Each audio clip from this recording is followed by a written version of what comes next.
बोलणे हाची उपदेश आपल्याला सर्वांनाच ज्ञात असेल, थोडस पटवून देणार आहेत. गंगामाळ कुठलं गाव, कुठलं? भंडारा डोंगराच्या शेजारी ते गाव गंगाराम मवाळ.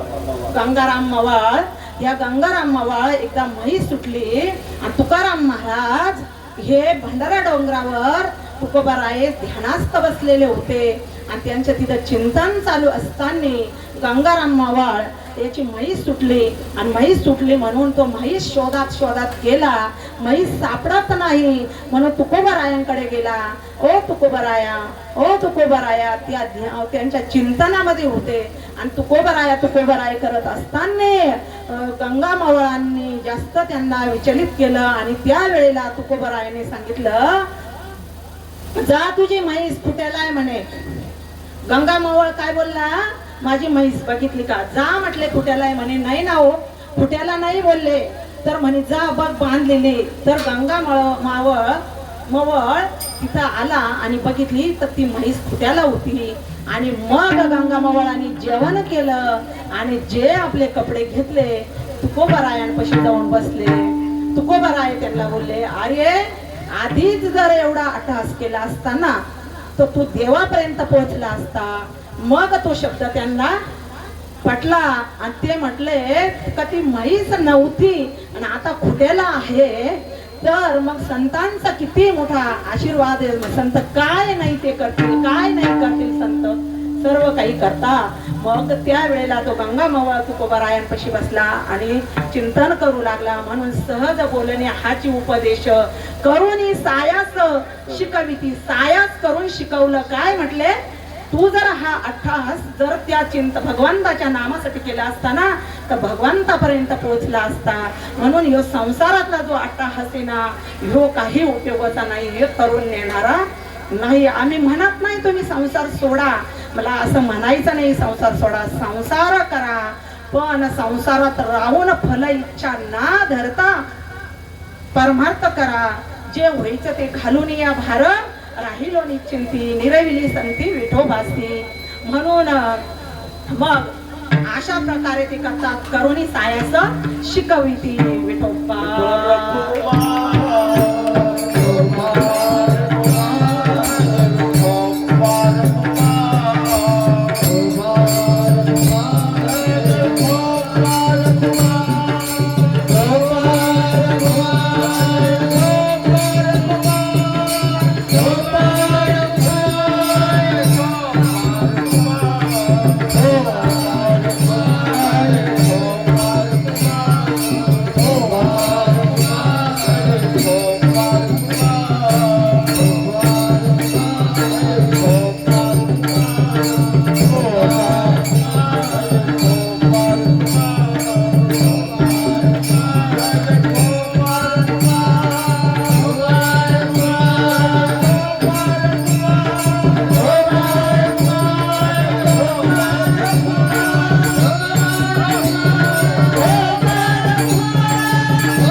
उपदेश करोनी सायास शिकविती. संत काय करतात, जागे करतात आपल्या हिताच्या ठिकाणी आणि आपल्याला शिकवतात, सायास करून शिकवतात आणि संत सांभाळतात. तर कशा प्रकारे सांभाळतात तर गाईचं वासरू गोठ्यात गाईच्या वासराप्रमाणे आपल्या सांभाळतात. गाईचं वासरू गोठ्यात, बाईचं बाळ घरात. घराला आग लागली म्हणून गोठा ते जे त्यावेळेचे सप्रा असायचे पाष्टाचे नाही का, म्हणून ते गाईचं सप्परही पेटलं आणि गाय जवळच एका गवत होतं आणि अशा ठिकाणी ती गाय मोकळी सोडलेली होती. त्या गायी चरत असताना ते सप्पर पेटलं गाईचा गोठा बर का, आणि गाईच्या गोठ्यात ते वासरू बांधलेलं होतं आणि बाळही बाईचं होतं आणि बाई वरडू लागली, वाचवा वाचवा वाचवा. परंतु बाई आतमध्ये गेली नाही बाळाला काढण्यासाठी, परंतु गाईने हंबरडा फोडला आणि तत्काळ त्या गोठ्यात गेली आणि आपल्या वासराला घेऊन पटकेन ती गाय पटकेन ते वासरू त्या गाई माग आलं आणि त्या वासराला घेऊन ती गाय आली. म्हणून संत कसे सांभाळतात. तुका भगवान धेनु एक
काय सांगू आता संतांचे उपकार मज निरंतर जागविती काय द्यावे त्यासी वावे उतराई ठेविता पायी जीव थोडा सहज बोलणे हित उपदेश करोनी सायास शिकविती संत जागवतात संत शिकवतात संत सांभाळतात असा संत आपल्या सर्वांना या भवसागरातून तरुण जाण्याचा मार्ग जग कल्याणासाठी जन जागृती करण्यासाठी करतात परंतु ह्या सद्गुरूची कृपा आहे म्हणून इथं एकता आहे बरं का आज आहे प्रदोष आणि जगद्गुरु जनार्दन स्वामी मौनगिरी महाराज यांचा प्रत्येक महिन्याला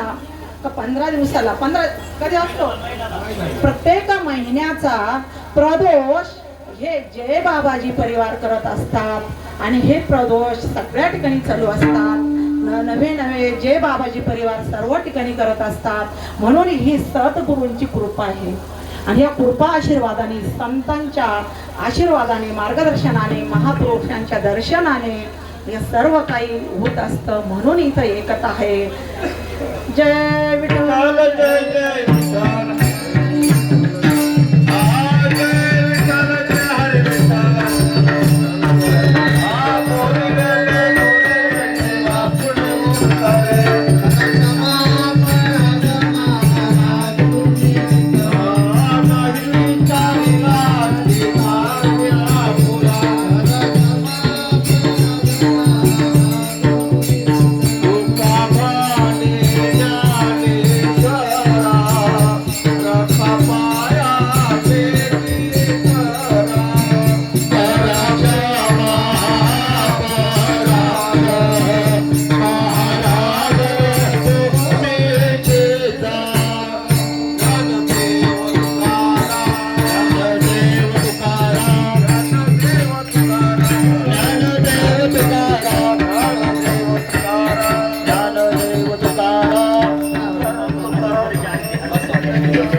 जे काही माझ्याकडून वाईट शब्द निघाले असल ते माझे मला द्या आणि जे काही चांगलं असल ते माझ्या गुळवणी महाराज यांच्या सद्गुरूच्या चरणी मी अर्पण करते जनार्दन स्वामींच्या चरणी अर्पण करते गुरुतत्व इथून तिथून एकच आहे म्हणून माझं काही चुकलं असेल तर मला माफ करावे आणि हीच मी फक्त माझ्या गुरूंची सेवा म्हणून करते बाकी मला काही नाही